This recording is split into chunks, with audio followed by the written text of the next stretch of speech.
Chers amis, bonjour. Sur RCN, le samedi, c'est Voyage en Austrasie.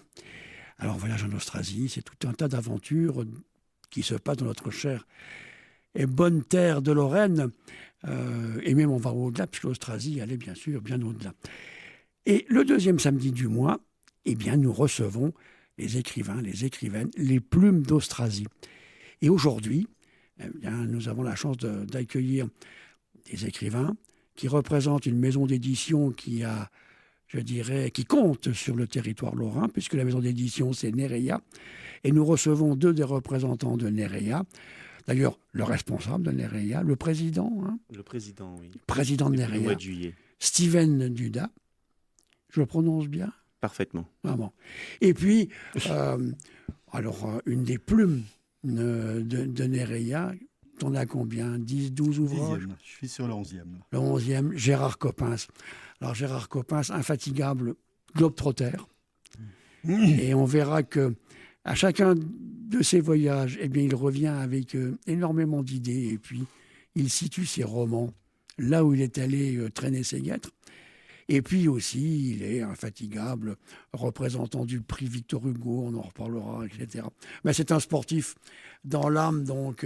des restes. Il a des beaux restes.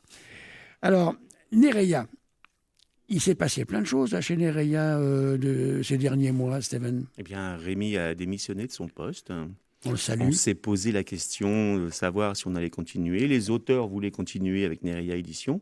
Donc Rémi a proposé ma candidature. Il m'avait édité en janvier de cette année. Et donc il a proposé ma candidature et puis j'ai accepté. Les auteurs m'ont soutenu.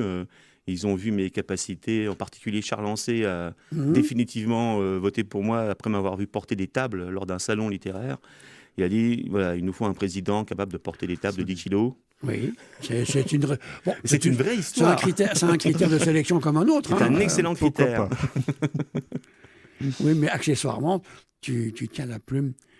Je suis aussi auteur, oui. Tu es auteur, tu dessines. Je suis plus dans le roman graphique. Dans le roman graphique, oui, on en reparlera. À la fois l'écriture et le dessin. Avec des titres que je n'arrive pas à prononcer d'ailleurs, aussi bien le premier que le deuxième. Alors, en début d'année, c'était l'épopée de Gilgamesh. Gilgamesh. La première partie.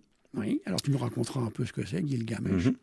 Et puis le second, c'est Alors, c'est l'histoire de la cavalerie polonaise durant la Seconde Guerre mondiale. Oui. Le titre, c'est Rotmistrz en polonais, qui signifie maître des chevaux. C'est l'équivalent du grade de capitaine de cavalerie en France. C'est capitaine, en fait. Voilà, Rotmistrz. Et ça raconte l'histoire vraiment méconnue de la cavalerie polonaise qui s'est battue du 1er septembre 1939 jusqu'à la fin de la guerre.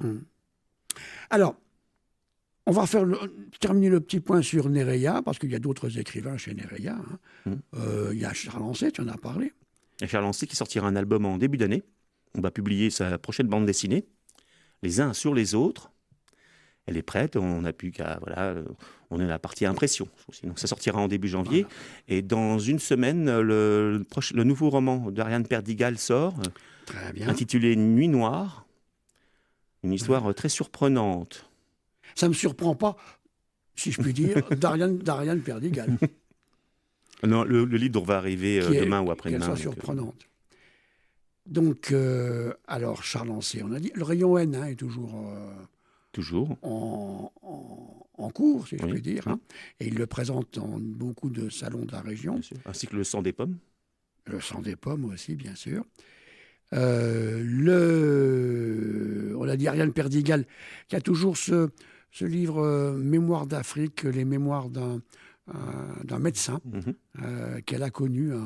Elle a recueilli les confidences d'un monsieur, oui. Édité l'année dernière, qui avait déjà 95 ans, 92 ans, quelque chose comme ça. Donc elle a recueilli toutes ces mémoires de cet homme qui a connu une Afrique qui a presque disparu aujourd'hui. Qui doit être décédé. Qui doit être décédé depuis, voilà. Je crois, oui. Et puis il y a Sylvain Célier. Sylvain Célier, Les Trois Maisons. Le Faubourg des Trois Maisons. Il a créé une page récemment, spécialement pour son Faubourg des Trois Maisons. Ouais. Alors c'est un polar dans les Trois Maisons, c'est ça, oui, une espèce d'enquête, oui. Un polar, c'est pas Pas un polar, mais Oui. un roman. On est très loin des policiers, mais, Oui, non, mais c'est une petite enquête voilà, dans le quartier pour présenter le quartier de manière à la fois... Il a tendance à dire que ce pas des gens qui existent, mais tous les lecteurs qui l'ont lu retrouvent des commerçants, retrouvent C'est l'ambiance sympa. du quartier. Voilà. C'est sympa comme quartier, Mm. les Trois Maisons. Ça fait C'est partie. très vivant. J'étais à une réunion avec le ça fait- maire. C'était les habitants du quartier des Trois Maisons défendent énormément leur quartier. Oui. C'était une belle soirée d'affrontement. C'est encore un quartier avec un quartier populaire, quoi. Hein, et Dieu sait que le Tout à mot fait, oui. populaire est un mot Mm. qu'on aime bien ici sur RCN. Et c'est un quartier qui raconte la vie des gens, où on peut vivre. Malheureusement, il y a quelques commerces qui disparaissent, mais enfin bon, ça reste encore un quartier. Ça reste très vivant encore Ouais. actuellement. Oui. Et on y trouve pas mal de plumes et pas mal de dessinateurs. Parce que Charles Ancet Mhm. habite les Trois Maisons, mais le Fred Touron Mhm. est une des figures du quartier des Trois Maisons. Moi-même, parce que j'habite rue Cellier, T'habites rue Cellier, et oui, c'est vrai. qui fait partie du quartier des Trois Ouais, Maisons. on peut encore l'inscrire, oui, bien Oui, sûr, dans la rue des Trois Maisons. Et puis le dernier, je crois que j'en oublie un, c'est Jean-Pierre Vanson, Mhm. dont le roman Clandestine est toujours Toujours en vente. Sur. D'ailleurs, je vous invite le à site de retrouver sur Nerea. notre site, sur neria.com, Mhm. un tout nouveau site, modernisé, Tout bleu. Je l'ai sous les yeux, là. tout bleu. Ah ouais, non, mais tout est bleu. Alors, L'idée est de mettre en valeur le travail de mes écrivains. c'est vrai. Donc là, on voit leur couverture, on voit leurs photos, on a plus d'infos. Et puis surtout, voilà, il y a une navigation un petit peu différente. Et puis, un moteur de recherche. On a modernisé un peu le site. Voilà. Parce que maintenant, la maison d'édition Nerea est sur Nancy, Oui, elle n'est plus à Rouet. Rouet. Mais l'ami Rémy est toujours parmi les écrivains. Il est président émérite. Je le harcèle souvent au téléphone pour lui poser des questions sur le dur métier d'éditeur. On veut surtout lui demander des astuces. Rémy Debord, homme libre. C'est comme ça que je le surnomme.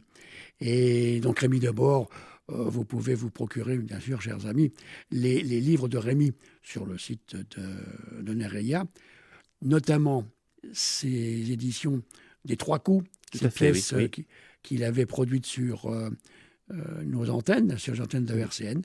Et puis, ces romans plutôt noirs, du type Meurtre au Nec, etc. J'avais beaucoup aimé, moi, son gendarme un peu farfelu, là. J'avais bien aimé. C'est dommage qu'il n'ait pas poursuivi. J'espère qu'il poursuivra. Mais il a écrit aussi de la science-fiction. Hein. Il a écrit de la science-fiction, oui, alors là. C'est même une de ses premières passions. Hein. Ah oui. Moi j'étais plutôt Meurtre au Nec, Meurtre à Rouet. Enfin, j'aimais bien. Il y avait cette espèce de flic un peu bizarre. Et un peu lui, peut-être. Un peu lui, oui, un peu Rémy, oui. Et puis, il a écrit, bien sûr, Nerea, et puis d'autres, 2047, enfin. Mais, oui, parce que le nom de la maison d'édition vient de son roman Nerea. Oui, Voilà. Nerea. Alors, Nerea, j'ai relevé quelque part, Nerea, selon Rémy Debord, Nerea fait partie du système NGC 263, aperçu pour la première fois par Galiléo Foucault-Picard, un astronome amateur, en marge de la consultation du Scorpion à plus de 600 années-lumière de la Terre. Voilà où il situe Nerea. C'est une belle introduction. C'est bien, hein, mais bon, il a rêvé ça tranquillement en se promenant là, dans sa campagne du côté d'Arouet, là. Parce que je sais que c'est un promeneur infatigable. Et puis c'est un beau texte d'introduction pour le Nerea édition aussi. Oui. J'aime bien. D'ailleurs, sur la page concernant Nerea, j'ai remis son texte avec une illustration 3D. Alors, on a parlé de tout le monde. Il y a Suzy Leblanc. Suzy Leblanc. Et puis sa fille. Et puis, on a toujours accès au livre d'Evelyne Debord. Elvire Debord. Oui. Elvire Debord. Ouais. Le jeu de mots. Comment Le jeu de peut-on mots est là. oublier ça? Elvire Debord, au nom du père, au nom de la fille. Donc, un roman qu'elle avait écrit avec papa. Hein. Elle y est toujours accessible. J'ai dit tout le monde? J'ai cité tout le monde? Oui. Hein? Ça y est. Et puis, Gérard Coppens. On va parler un peu de Gérard, tu veux bien, Oui, Steven? vas-y. On reviendra à Steven après. Il y aura beaucoup à Alors, dire Gérard, sur Gérard. Gérard, je disais que tu étais un promeneur, un globe-trotteur infatigable. Tu as été dans les quatre coins. Les quatre coins de la Terre, si je puis dire, étant donné que la Terre est ronde. Oui, c'est quand même les quatre coins, on a beau dire, même Tac. si elle est ronde, effectivement. C'est-à-dire les quatre coins de la Oui, Terre. oui. Absolument. Les derniers romans, par exemple, le dernier, on est à Bali et on va se balader, tu vas nous raconter ça, Voilà, on parlera chez un peu. les cueilleurs de soufre. C'est joli comme nom. Celui d'avant, on était à Petra. Oui, Me absolument. La muletière de Petra en Jordanie, donc En un Jordanie. site très très connu, aussi Quel- connu que Aigra, Ah puisqu'il oui, y a qui est deux magnifique. sites nabatéens très connus, c'est Petra et Aigra. Qui a subi d'ailleurs Des inondations des problèmes importantes ces d'inondations temps-ci. importantes Ces qui ont temps-ci. dégradé Voilà, beaucoup voilà. le site. Voilà. On a du mal à s'imaginer que des inondations ont pu dégrader le site de Oui, Petra alors qu'il en plein pleut à peine. désert. Alors qu'il pleut à peine et Oui. que généralement les Nabatéens ont construit l'avancée de leur civilisation sur un système d'adduction d'eau, de récupération du peu d'eau qui descendait de la montagne. Et donc, c'est donc bien quand même une des preuves que, en ce moment, La planète tourne mal. la planète tourne mal, n'en déplaise à l'homme avec le rat mort sur la tête, là, comment il s'appelle, Trump. Je ne sais plus. Si, c'est un rat mort qu'il a sur la tête, non? Ou un renard mort, je ne sais pas. Oui, je pensais que c'était un renard roux, mais enfin, bon, voilà. Bon, revenons à nos oignons, revenons à cette collection de livres. C'est comme, ça fait quand même des années que chaque fois que tu vas quelque part, que tu vas te balader, que tu mets ton havre-sac et tu te promènes, que tu nous ramènes un roman. Il y a eu l'Irlande avec les falaises de Buren. Il y en a eu pas mal quand même. Oui, il y en a eu quelques-uns, mais enfin, je veux dire, il faut pas tous les ramener à cela, puisque j'ai même écrit un bouquin politique, j'ai écrit un bouquin Oui, d'amour, j'ai écrit oui. également sur le secteur ici, mais c'est vrai que j'ai fait quelques bouquins parce qu'à un moment donné, au cours d'un voyage, ça faisait tilt, et voilà. Alors, Je me disais, là, je peux en faire une histoire. Oui. Alors, le dernier, les Le cueilleurs dernier, de c'est le soufre. cueilleur de soufre. Alors, bon, pour situer un petit peu les choses, on se trouve quand même en Indonésie, 5000 km de long, la ceinture de feu, 13 000 îles. Ça n'a l'air de rien, mais c'est quelque chose d'énorme, qui a été secoué ces temps-ci, puisqu'on connaît toujours Java, Sumatra, Oui. mais on oublie un petit peu peut-être Lombok, les célèbres. Qui ont souffert de tsunamis ces temps-ci, où il y a eu énormément de morts, parce qu'on est vraiment sur cette ceinture de feu du Pacifique, où il y a la plaque australe qui essaye de pousser en dessous de l'Inde. Du reste, la chaîne de l'Himalaya, bon, c'est une production de tout cela. Donc, à un moment donné, ça bouge, et on a encore sur cette ceinture de feu 500 volcans en éruption. En éruption, ça marche comme ça. Alors, il y a une toute petite île qui est coincée au milieu et qui ressort un petit peu de tout cela, de ces grandes îles à majoritairement musulmanes. C'est Bali. C'est Oui. Bali où on trouve de l'hindouisme, du chrétien, du brahmanisme. On trouve absolument toutes les religions possibles et ça se passe généralement bien. Alors, mon histoire, Alors, moi... on est dans l'océan. Alors, on se trouve entre la mer de Chine et l'océan Indien. Voilà. On est tout au bout de l'océan Indien, si je puis dire. Ou tout au bout de l'océan Indien, effectivement, l'endroit où, quand on se baigne de nuit, on voit ces paillettes de mica là, qui brillent énormément. C'est absolument prodigieux. Quelque chose à voir. Alors, c'est vrai que mon histoire se déroule au départ, je dis bien au départ, à Bali, l'île soi-disant enchanteresse, et c'est là qu'on s'aperçoit que finalement, dans mon roman, tout ne va pas pour le mieux pour tout le monde. J'ai imaginé le jeune couple, Nimad, Ijed, voilà, jeune couple, c'est des noms de là-bas, bien sûr, mariés, 2 enfants.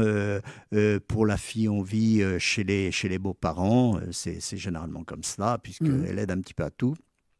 Et elle a trouvé un travail, et ils sont sur la côte sud de Bali. Il faut savoir qu'il y a une différence entre la côte nord et la côte sud. La côte sud, c'est là qu'il y a les riches hôtels, les hôtels qui recueillent tous ces touristes qui viennent du monde entier, et actuellement énormément de Russes. Alors elle travaille là, elle voit l'argent facile, en plus il y a un petit copain qu'elle aime bien, qui se trouve là, qui se situe là. Et son mari, qui vit de petits boulots, se rend compte que finalement elle n'est pas heureuse avec lui. Et un beau jour, il lui dit, bien écoute, je vais aller chercher le soufre sur l'île de Java. Alors, comment ça se passe? Il faut savoir qu'à l'extrémité ouest de Bali, on fait une traversée d'une demi-heure par un ferry et on se trouve devant une chaîne volcanique, là, sur Java. Ce sont des calderas impressionnantes, un caldeira à ne pas confondre avec les cratères, parce que la caldeira, c'est avec le temps les volcans qui ont façonné le sol. Alors que le cratère, c'est le magma qui sort de la source chaude là, voilà, et qui retombe en faisant des stries noires sur le sol. Généralement, c'est comme ça. Alors il lui dit, bien voilà, je vais récolter du soufre là-bas. Mais elle lui dit, mais tu te rends compte, généralement, les gens qui cueillent le soufre, ils meurent de très bonne heure, 50 ans. Oui. Et là-bas, nous, on posait la question et les gens vous répondaient, vous savez... nous, mourir comme cela, on veut bien, mais mourir de faim, on ne veut pas.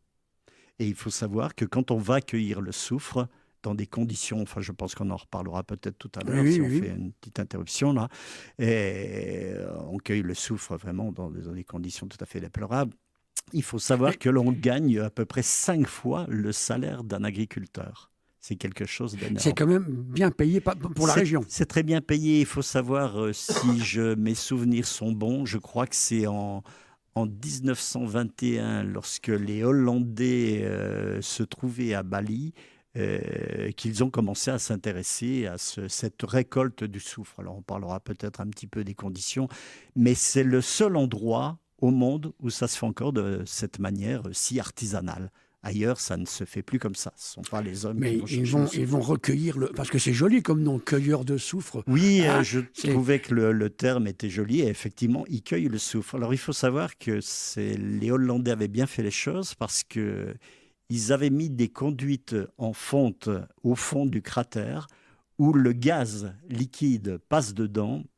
Et le soufre arrive à l'extrémité, commence à devenir liquide. Le gaz, au départ, passe dedans et il devient ensuite liquide. Oui. Il est encore à 200 degrés et il est orangé. Et c'est là que les gens commencent à taper dedans, même à la baramine, parce qu'il solidifie presque aussitôt.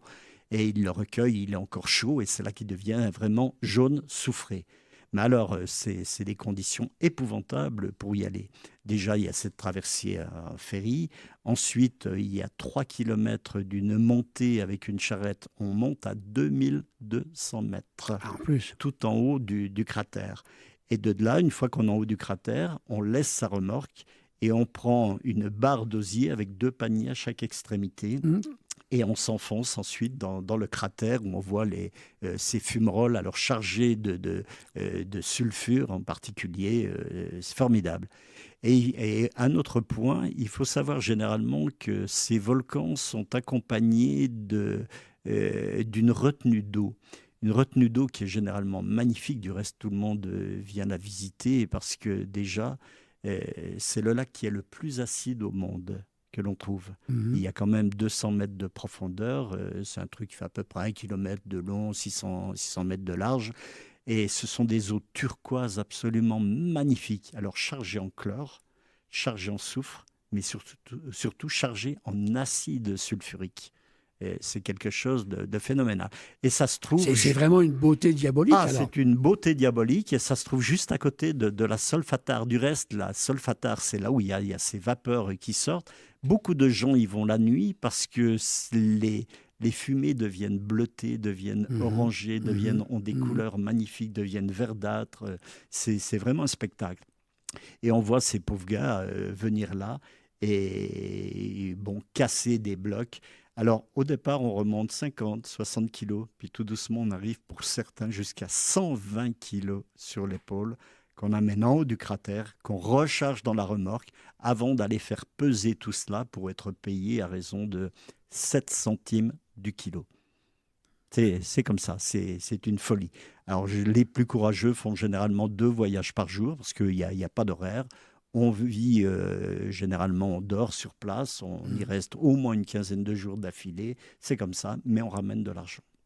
Ouais. Et le héros de ton roman, parce que Alors le c'est un héros de mon roman, hein. roman, voilà, c'est lui, mais comment les choses vont se passer Oui. avec ce boulot nouveau. Et elle, qui, bon, est toujours proche de ces touristes très différentes, qui les voit bien habillés, les gars Bien sûr. qui vont chercher le soufre, ils ont des bottes, ils ont des vêtements de circonstance. Et puis il Et meurt jeune. il meurt très jeune, il meurt vers 50 ans, C'est une sorte de silicose, une sorte de... non, brûlés. Ils sont brûlés de l'intérieur par Oui, oui. les vapeurs d'acide. C'est le cas de Ils le ont les dire, voies les vapeurs respiratoires qui sont d'acide bouffées par le chlore qui est là, par le chlore et l'acide sulfurique. Hein, c'est un mélange des deux. Donc c'est quelque chose d'absolument affolant. Du reste, quand il y a des éruptions là-bas, ce sont des éruptions qui ne sont pas les éruptions traditionnelles où il y a des blocs énormes qui partent. C'est généralement justement de la cendre chaude chargée d'acide qui tue. Voilà.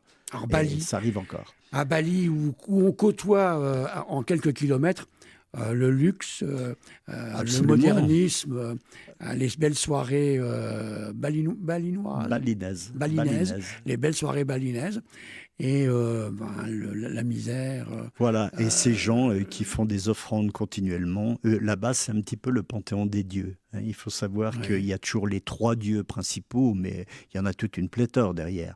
On a toujours Vishnu. Vishnu, Oui. important, puisque c'est lui qui vous suit, qui suit votre esprit, qui est là en permanence. C'est un dieu qui revient sur Terre pour aider les hommes, soi-disant.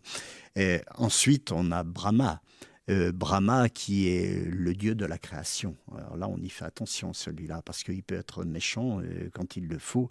Et puis ensuite, on a Shiva. Shiva qui Oui. est protectrice, qui avec ses multiples bras. Et ainsi de suite. Les bras de Shiva. Voilà. Donc, c'est ça. C'est Bali.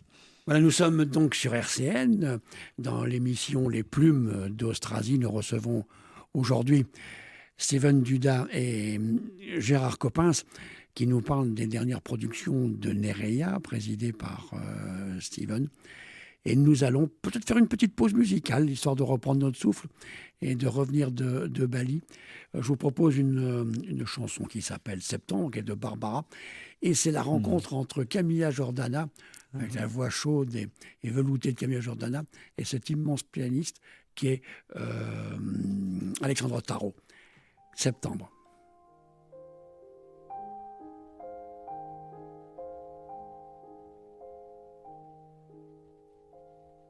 Jamais la fin d'été n'avait paru si belle. Les vignes de l'année auront de beaux raisins. On voit se rassembler au loin les hirondelles. Mais il faut se quitter, pourtant l'on s'aimait bien.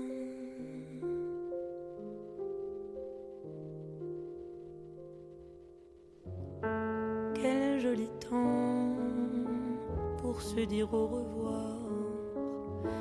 Quel joli soir pour jouer ses 20 ans. Sur la fumée des cigarettes, l'amour s'en va, mon cœur s'arrête. Quel joli temps pour se dire au revoir. Quel joli soir pour jouer ses 20 ans. Les fleurs portent déjà les couleurs de septembre, et l'on entend de loin s'annoncer les bateaux. Beau temps pour un chagrin, que ce temps couleur d'ombre. Je reste sur le quai, mon amour, à bientôt.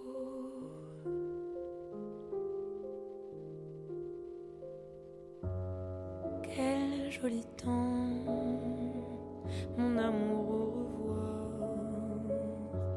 Quel joli soir pour jouer ses 20 ans. la fumée des cigarettes. L'amour nous reviendra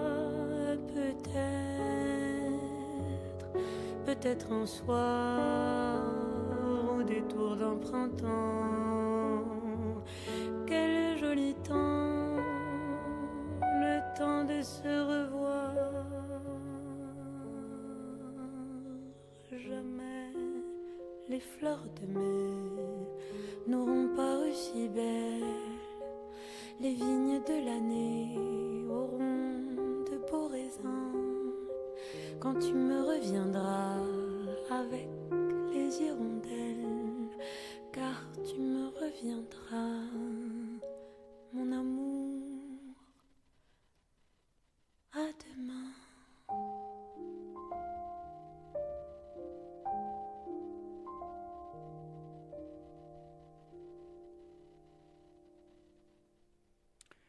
Vous êtes bien sur RCN 90.7 dans l'émission Les Plumes d'Austrasie. Les plumes. Vous savez que la terre lorraine est une des terres les plus riches en écrivains, écrivaines. En France, peut-être la plus riche après la région parisienne. C'est bon à savoir et c'est bon à se rappeler. Et puis on s'en enorgueillit quand même. Je l'ai oublié de le signaler depuis le début de cette émission. On s'en enorgueillit quand même en Lorraine d'avoir le dernier prix Goncourt en la personne de Nicolas Mathieu et de son roman extraordinaire, Leurs enfants après eux. Mais aujourd'hui, nous recevons donc Nereia, deux représentants de Nereia. Alors, on vient de parler du dernier roman de Gérard Coppens, Le cueilleur de soufre. Tu nous disais, hors antenne, que tu préparais quelque chose sur Angkor. Oui, actuellement sur Angkor, effectivement, qui se situe au Cambodge avec des ruines tout à fait spectaculaires. C'est l'occasion de montrer un petit peu à travers ce roman comment ceci s'est fait, ce qui existe au niveau de ces ruines, les rois qui se sont déplacés à l'époque, parce qu'au début, c'était pas que Angkor, c'était vraiment les environs. Et Angkor, c'est beaucoup de parties. Et là, ça va se passer sur Angkor Prom, c'est-à-dire le lieu où les ruines sont enserrées dans les lianes, ces immenses lianes de ficus en particulier, qui donnent quelque chose d'absolument magnifique. Autrement dit, quand tu pars en voyage, c'est pas pour te bronzer sur les plages, le verre de Morito à la main, c'est pas ça. Il faut emmener les grolles, faut aussi. Si aussi un petit peu. Ça n'empêche rien. Mais tu crapahutes, quoi. Oui, généralement on crapahute, c'est un petit peu le but. J'y suis avec mon épouse et généralement c'est vrai que l'on visite, on essaye d'apprendre un petit peu comment vivent ces personnages. C'est l'occasion de se dire aussi tout compte fait, vous savez, on remue beaucoup à bien des endroits, mais on n'est pas si malheureux en France. Bon, ça c'était la partie. Il faut le dire. Voilà, je crois qu'il faut le dire et je crois que c'est intéressant de voir un petit peu comment ces gens vivent, de voir les monuments qu'ils ont, de voir un petit peu comment leur civilisation a évolué, pourquoi elle a évolué de cette sorte. Et c'est l'occasion pour moi, à un moment donné, lorsque quelque chose fait tilt, d'en faire un roman. C'est bien. Steven. Alors, Steven Duda, on a Duda. Duda en polonais. En polonais. Un peu partout. En fait, dans le monde entier, on va dire Duda. Alors, Steven Duda, Il y a qui qu'en est France, on va dire Duda. un produit de la diaspora polonaise. De la Seconde Guerre mondiale. De la Seconde Guerre mondiale, important. Donc, deux livres très importants, je pense, pour toi, qu'on peut trouver chez Nereia. D'une part, je te laisse dire le titre parce que j'arrive jamais à le prononcer. Oui, alors, très humblement, je fais dans l'épopée, d'une manière très simple. L'épopée de Ce sera l'épopée de Gilgamesh. Oui. Gilgamesh. Alors, qu'est-ce que l'épopée de Gilgamesh ? C'est un roman graphique. Celui-là, alors, il était chez Nereia, oui, c'est un roman graphique qui raconte le début de l'épopée. L'épopée, c'est la plus vieille histoire qu'on connaisse actuellement, en tout cas écrite. Elle est plus ancienne que tout, l'Ancien Testament, Homère, elle préempte toutes les histoires et elle est à l'origine de toutes les histoires. Mais elle nous vient d'où ? Du Moyen-Âge de Sumer, dans le sud de l'Irak, la civilisation sumérienne, il y a 4500 ans. La civilisation sumérienne. Donc on est quelque part... on est au début de notre... vers l'Euphrate, par là... Entre le Tigre et l'Euphrate, tout à fait. Entre les deux. Et Donc c'est là qu'on a trouvé les premières écritures, Mm. les premières traces de civilisation, de construction, Alors, les premières traces d'études d'écriture. mathématiques, etc. Les premières traces d'écriture sont surtout des écritures comptables, ou Mhm. des factures, des contrats de travail, Mhm. des réclamations pour des commandes non livrées. Et c'est on est extrêmement combien, moderne. 3000, 4000 avant 4500 ans avant JC, oui. À l'époque, chez nous, on tapait encore les silex entre eux, quoi, pour des pointes et pour essayer de zigouiller les bestiaux qui allaient servir à manger. Oui, enfin, il y avait beaucoup d'échanges. J'ai l'impression que les gens voyageaient énormément oui. à l'époque et s'échangeaient énormément d'informations. Les Sumériens, semblerait-il, viennent d'Inde. Ils ont ramené avec eux les Oui. mathématiques et le zéro en Voilà. particulier. Ah, ils étaient de bons mathématiciens, Oui, oui. d'excellents architectes, Mhm. parce qu'ils ont construit énormément de choses. Et puis, il y a des choses qui sont restées dans le souvenir, je dirais, de tout le monde, quoi. Les jardins Par de exemple, Babylone, alors ça, c'est etc. oui, il y a les Ça descriptions. reste comme ça dans l'imaginaire collectif. Hein. Mais c'est dans la description des Hébreux, oui, quand ils ont été pendant 30 ans esclaves à Babylone. Oui. Et effectivement, ça a nourri leur religion. C'est-à-dire que tout l'Ancien Testament, en fait, et les éléments de l'Ancien Testament viennent de l'épopée de Gilgamesh, par exemple. Mais plus actuellement, dans notre temps, il nous reste des traces de Sumer. Leur mathématique était basée, avait fonctionné avec la base 60. Nous utilisons toujours la base 60. 60 Ouais. minutes. Ouais. Pour faire On va une retrouver ça heure, dans des expressions le calendrier. en informatique. Tout à fait, oui. Hein, en informatique, on a des bases un peu comme Mais ça. on a encore, même notre calendrier est exactement le même. En fait, c'est resté le système de fonctionnement 12 mois, des mois lunaires, tout est resté depuis cette époque. Alors, qu'est-ce qu'on y raconte dans ce roman graphique, l'épopée de Gilgamesh? Alors, c'est l'histoire d'un roi qui était un peu un tortionnaire pour son peuple et qui va apprendre à travers l'épopée à s'humaniser, à devenir un homme respectable. Il va rencontrer un ami qui s'appelle Enkidu. Et déjà, Enkidu il va découvrir l'amitié avec Enkidu. Et à partir de là, il va pouvoir découvrir le reste de l'humanité et redevenir un roi plus sérieux, plus proche de ses sujets, plus respectueux. Ils vont combattre le taureau céleste, abattre le premier dragon qu'on connaisse dans la littérature, dans un pays qui apparemment serait situé au Liban. Ils vont affronter la déesse Ishtar. Une formidable épopée incroyable. Gilgamesh ira au pays des morts pour retrouver son ami Enkidu et en essayant de le libérer, reviendra sur Terre et il aura toujours la crainte en fait de mourir. Donc il sera à la recherche de l'immortalité. Et, il va pas trouver, j'espère. Il va pas trouver. Ah bon, et tant mieux. à la fin de l'épopée, voilà, il acceptera son sort d'homme, tout ça. Alors, qui dit roman graphique, dit donc des dessins qui accompagnent le roman, ou le roman qui accompagne les dessins, c'est les deux, c'est intimement lié. Et c'est pour ça qu'on appelle ça un roman graphique. Oui. C'est un jeu entre le texte et Et l'image. c'est du dessin noir et blanc. Pour celui-là, oui. Hein. Et c'est du dessin à la plume. À la plume, oui. Hein. C'est du dessin à l'encre de Chine. À l'encre de Chine, tout Ouais. simple. À la plume, fait à l'ancienne. Enfin, moi, je t'ai vu dessiner, c'est à l'ancienne, c'est ça. Hein. Il y a tout un savoir-faire qui vient de loin, là, derrière ce type de dessin. Et alors, le deuxième roman graphique, c'est un roman graphique aussi, Au roman graphique aussi, en qui noir et blanc aussi. qui est publié, Rotmisch. Rotmistre. Donc là, c'est chapitre 1, donc il va y avoir des suites. Eh ben, en fait, je vais raconter toute la guerre. Parce que nous, en France, quand on était à l'école, et encore maintenant, quand on apprend la Deuxième Guerre mondiale, le début de la Deuxième Guerre mondiale, les profs d'histoire nous enseignent que les Polonais ont perdu la guerre tout de suite, et c'est tout. Ils sortent de l'histoire. Alors, moi, enfant, je me rappelle très bien qu'on parle toujours de la Deuxième Guerre mondiale, mais ça se résumait aux Russes, aux Français, aux Anglais, aux Américains. Ça ne faisait pas très mondial. Oui, Parce qu'en fait, de il y la avait- Pologne, on a en tête le ghetto de Varsovie. Ghetto.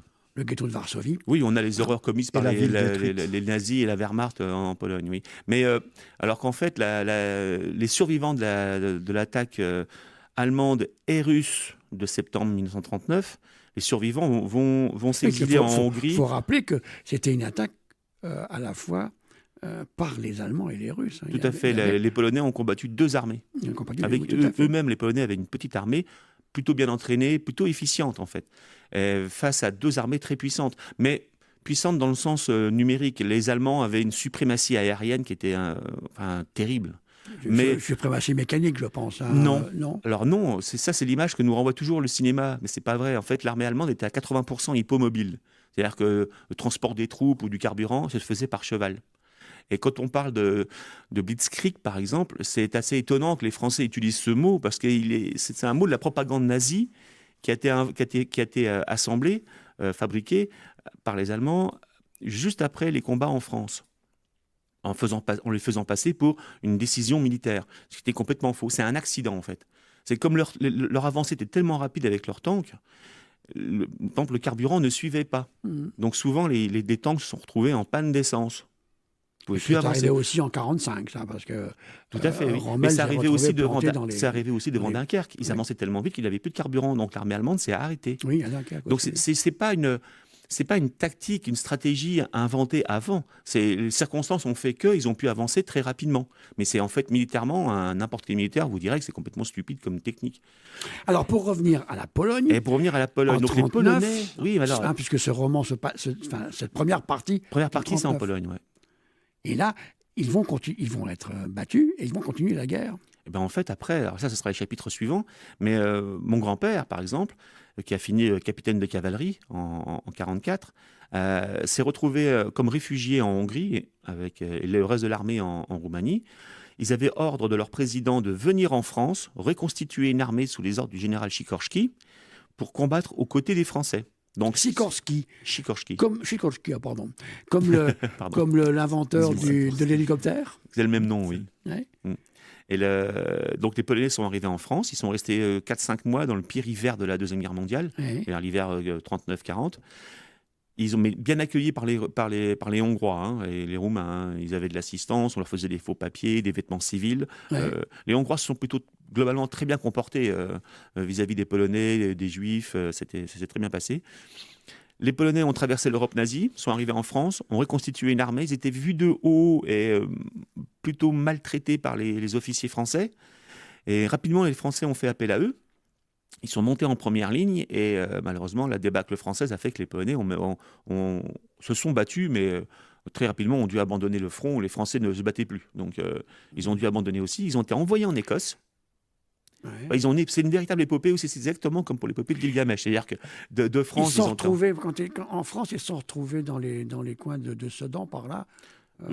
En fait, il y avait des campements dans toute la France. Mon grand-père était dans le coin de Vichy, par exemple. À un moment donné, ils ont dû tous monter vers le nord pour regrouper leurs forces. Il faut rappeler que les Allemands n'ont pas été beaux joueurs. Ils sont passés au-delà de la ligne Maginot. Oui. Alors, on avait fait une superbe ligne Maginot qui s'arrêtait dans les Ardennes. Et ils sont passés au-delà. Ils n'ont pas été beaux joueurs. Hein. Ils ont vraiment été des mauvais joueurs. Enfin, non, mais c'est vrai, rappelons que les Allemands sont passés par les plaines de Belgique. Hein. Ouais, mais je crois qu'à l'époque, ce qui expliquait aussi le truc, c'est la débâcle français, c'est que les Français n'avaient pas trop envie de se battre. Quoi. Ils avaient essuyé la 14-18, ils n'en pouvaient plus. Quoi. Ouais. C'était vraiment... c'était pas un peuple guerrier. Après, donc, ils vont partir en Écosse. Après, ils vont être envoyés en Écosse pour la défense côtière. Ça, c'est la vraie histoire que je vous raconte. Oui. Dans le premier chapitre, on va se consacrer pour l'instant à la Pologne. Alors, par petite vengeance personnelle vis-à-vis de tous les cours d'histoire que j'ai pu entendre et encore maintenant, le premier chapitre porte uniquement sur la campagne de 1939, les combats en Pologne en 1939. Le deuxième chapitre va regrouper l'internement dans les camps en Hongrie, la traversée de l'Europe nazie et les combats en France. Oui.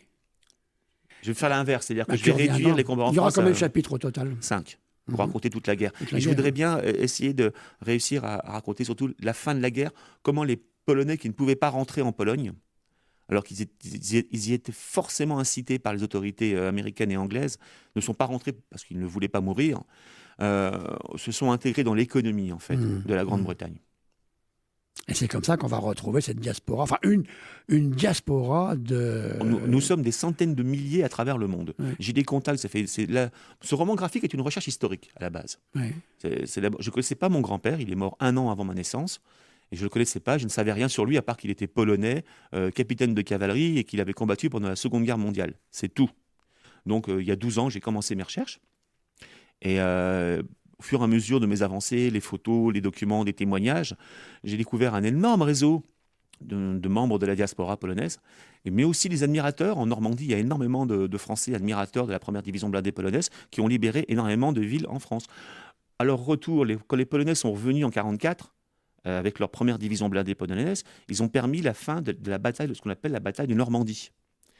Et les Alliés étaient coincés depuis 2 mois et demi au même endroit, et grâce au sacrifice des Polonais, on a réussi à encercler une très grande quantité de soldats allemands et de percer pour pouvoir aller libérer Paris. Les Polonais ont libéré des villes dans le nord de la France, en Belgique, en Hollande.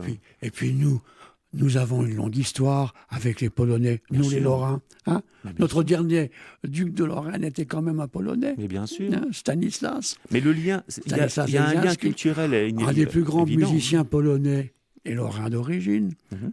Monsieur Chopin. Donc, on a une longue histoire d'amitié, d'amour, je dirais, avec la Pologne. Et Ça puis s'est un plus- peu perdu récemment. Hein. Depuis qu'ils sont devenus très engagés dans le développement capitaliste, on n'est plus aussi présent en France. Il n'y a plus aucune librairie bon où on peut trouver des livres français, par exemple. Alors qu'on a des connexions, on a une histoire Ah, mais commune. on a la fameuse histoire, les fameuses aventures du plombier polonais. On nous en a assez parlé du plombier polonais. Il mériterait un album aussi, celui-là. Oui. Vous êtes bien, chers amis, sur RCN, vous écoutez cette émission Voyage en Austrasie. Et la particularité, c'est qu'un samedi par mois, le 2e samedi du mois, eh bien, nous avons une émission qui s'appelle Les Plumes d'Austrasie et nous recevons les écrivains lorrains.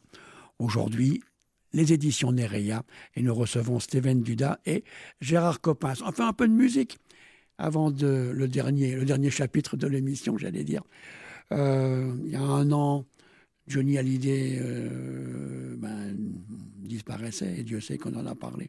On en parle encore, aussi bien en bien qu'en mal d'ailleurs, parce que toutes ces histoires qui tournent autour de l'héritage, c'est pas intéressant. Par contre, Johnny était quand même un personnage. Et j'aimerais vous faire écouter un morceau qu'on n'a pas beaucoup entendu et qui s'appelle Poème sur la 7e. Alors, excusez-moi du peu, mais c'est quand même Beethoven. C'est quand même l'écrivain dont j'ai perdu le nom, Labro, Philippe Labro, et c'est Johnny Hallyday.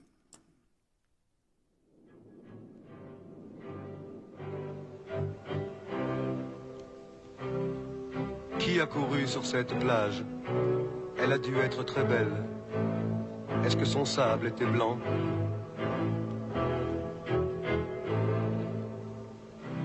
Est-ce qu'il y avait des fleurs jaunes dans le creux de chaque dune? J'aurais bien aimé toucher du sable une seule fois entre mes doigts. Qui a nagé dans cette rivière? Vous prétendez qu'elle était fraîche et descendait de la montagne. Est-ce qu'il y avait des galets dans le creux de chaque cascade? J'aurais bien aimé plonger mon corps une seule fois dans une rivière. Dites, ne me racontez pas d'histoire. Montrez-moi des photos pour voir si tout cela a vraiment existé. Vous m'affirmez qu'il y avait du sable, et de l'herbe, et des fleurs, et de l'eau, et des pierres, et des arbres, et des oiseaux. Allons, ne vous moquez pas de moi.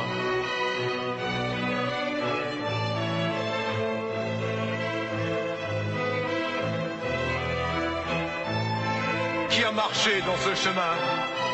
Vous dites qu'il menait à une maison et qu'il y avait des enfants qui jouaient autour. Vous êtes sûr que la photo n'est pas truquée? Vous pouvez m'assurer que cela a vraiment existé? Dites-moi. Allons, ne me racontez plus d'histoire. J'ai besoin de toucher et de voir pour y croire. Vraiment, c'est vrai? Le sable était blanc? Vraiment, c'est vrai? Il y avait des enfants, des rivières, des chemins, des cailloux, des maisons? C'est vrai? Ça a vraiment existé? Ça a vraiment existé? Vraiment?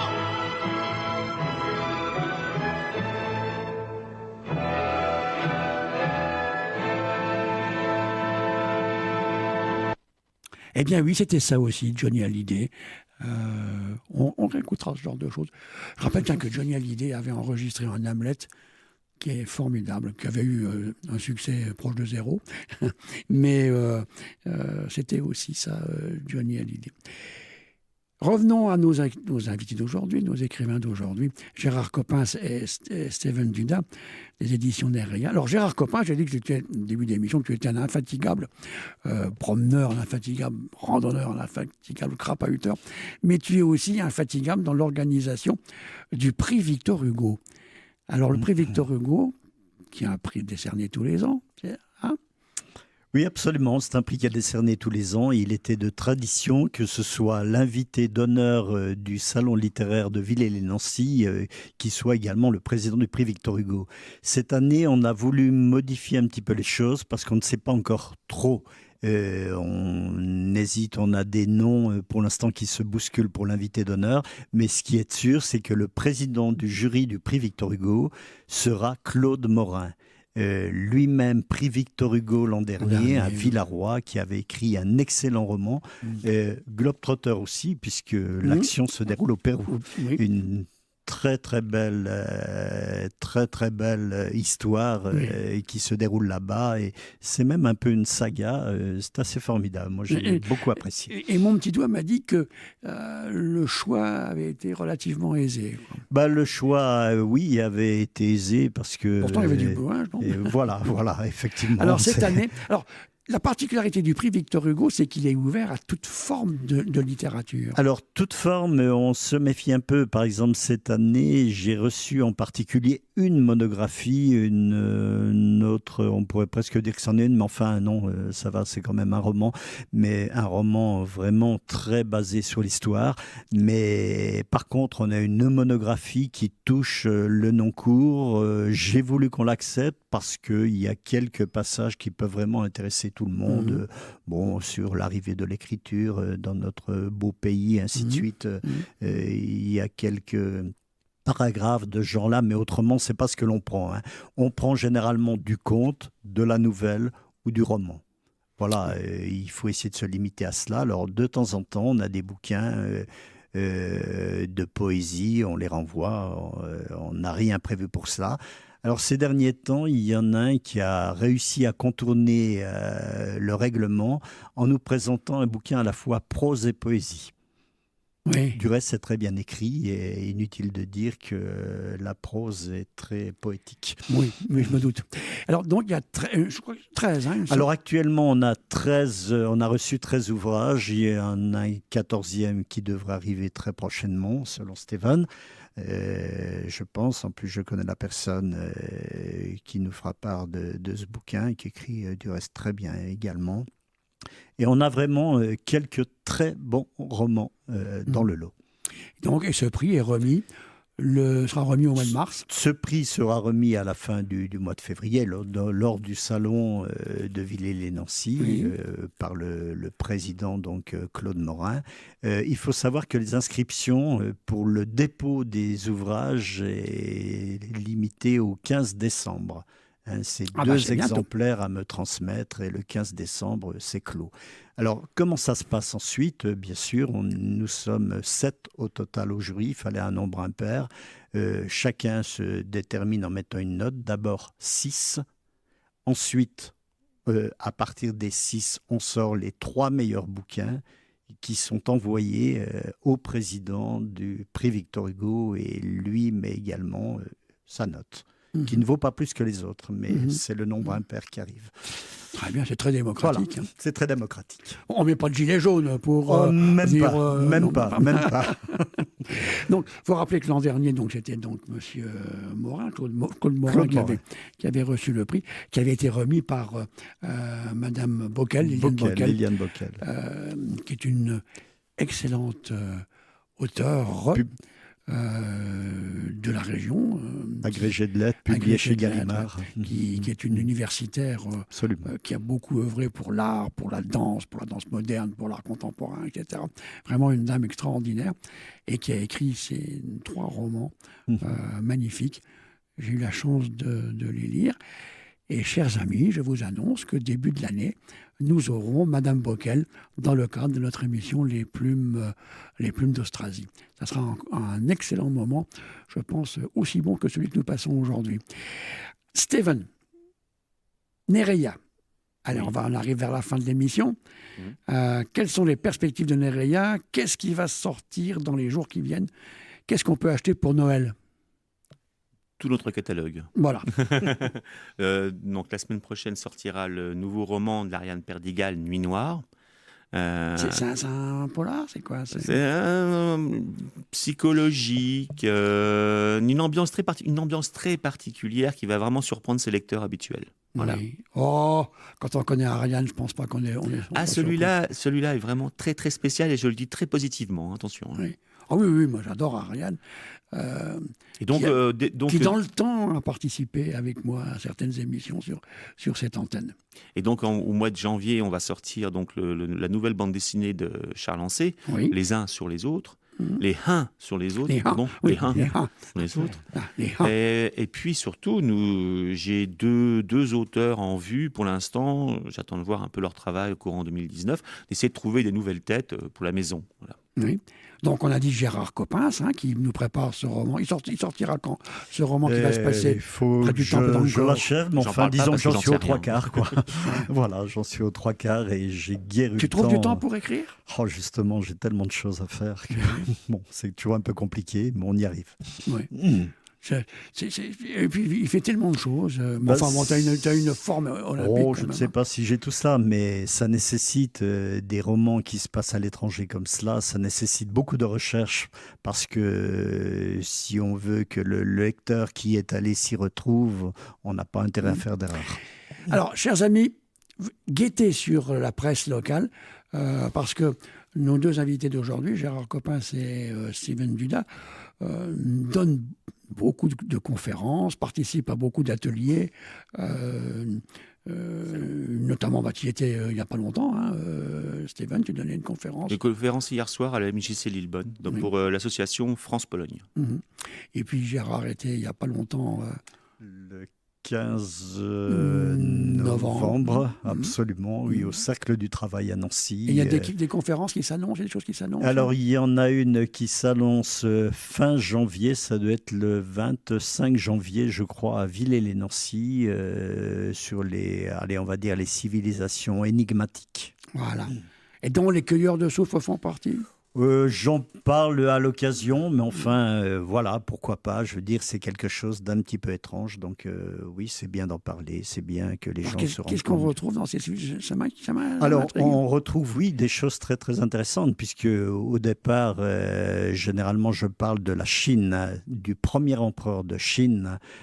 C'est l'année moins 221, en gros, de notre ère.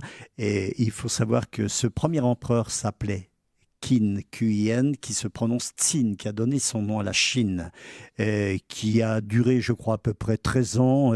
Son fils, qui lui a succédé à peu près 3 ans, ça fait 16 ans.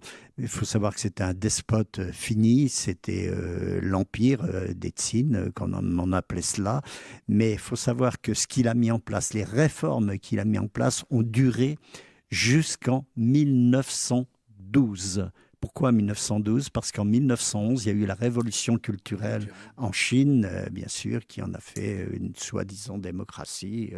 Mais enfin, il faut savoir que Tsin était un personnage hors du commun. Déjà, derrière son tombeau est gardé par ces fameux 6000 guerriers Les 6000 d'argile. guerriers. J'ai écrit à ce sujet-là, L'éveil des soldats d'argile. Oui. Voilà. Alors ça, c'est intéressant. D'autre part, également, je parle des Nabatéens, une culture, on parlait tout à l'heure, et tu parlais de ce secteur du Liban, entre le Tigre et l'Euphrate, et ainsi de suite. Il faut savoir qu'avant les Nabatéens, il y avait les Édomites dans cette région, puisque tu parlais de la Bible, Je suis qui empêchait écrasé par votre culture. Non, tous les deux. mais c'est intéressant parce que ce On sont vous eux qui écouterait empêchaient déjà. Moïse de ramener ses esclaves soumis au pharaon chez les Hébreux. Oui, oui. C'était comme ça.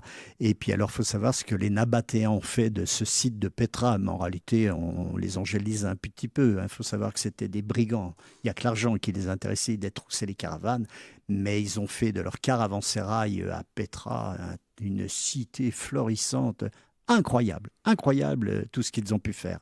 Alors c'est ça, bon, on peut parler un petit peu des cueilleurs de soufre, et je parlerai également... pardon. Oui, vas-y. Oui, oui, oui. Je parlerai également des Mayas, qui est une culture Bien sûr. qui surprend énormément. Pareil, on voit toujours le gars derrière son télescope en train de regarder les étoiles, le télescope de l'époque, je parle, hein, mais comment ils sont disparus, on dit toujours que ce sont les Espagnols qui les ont tués. Non, c'est pas tout à fait Alors, ça. cette Voilà. conférence, c'est à vie. Alors, elle aura lieu le 25 janvier, oui, je pense que c'est le 25, je n'ai pas la date très précise, il me semble que c'est ça, le 25 janvier à la MJC de Villers-lès-Nancy. Très bien. Steven, tu as quelque chose, une conférence en vue? Non, pas pour l'instant, mais non, mais l'année prochaine, Un salon par du contre. livre. Le salon du livre, on va tous les faire, tous ceux de la région. En fait. Le prochain, C'est Saint-Nicolas-de-Port, hein. Oui, c'est ça, Saint-Nicolas-de-Port, oui. d'accord. Ouais. Avant la fin de l'année? Non, c'est en février. Ah bon. Février. Donc, ben voilà, nous Et par arrivons... contre, pour nous retrouver, vous faites les Ah salons, oui, on oui, sera là. oui, oui, oui. Puis vous allez sur le site de Nereia, hein, vous tapez Nereia sans problème, N-E-R-I-A-H, ça va, j'ai bien dit. Et puis vous avez tout ce qu'il faut pour vous procurer des beaux cadeaux pour Noël. Voilà, nous arrivons à la fin de cette émission. Ça passe toujours trop vite avec vous, messieurs, parce que vous êtes des puits de culture, de savoir. Vous avez une... Moi, je vous écouterai pendant des heures. Hein. Je vous écouterai pendant des heures. Parler des civilisations anciennes, parler des cueilleurs de soufre, etc. Eh bien, je vous donne rendez-vous, chers amis, au mois prochain, au 2e samedi du mois de janvier, où nous aurons une autre plume d'Austrasie. Merci à notre ami Luca, à la technique, et à bientôt. Merci. Joyeux Noël à vous deux. Merci et à bientôt. Merci, joyeux Noël.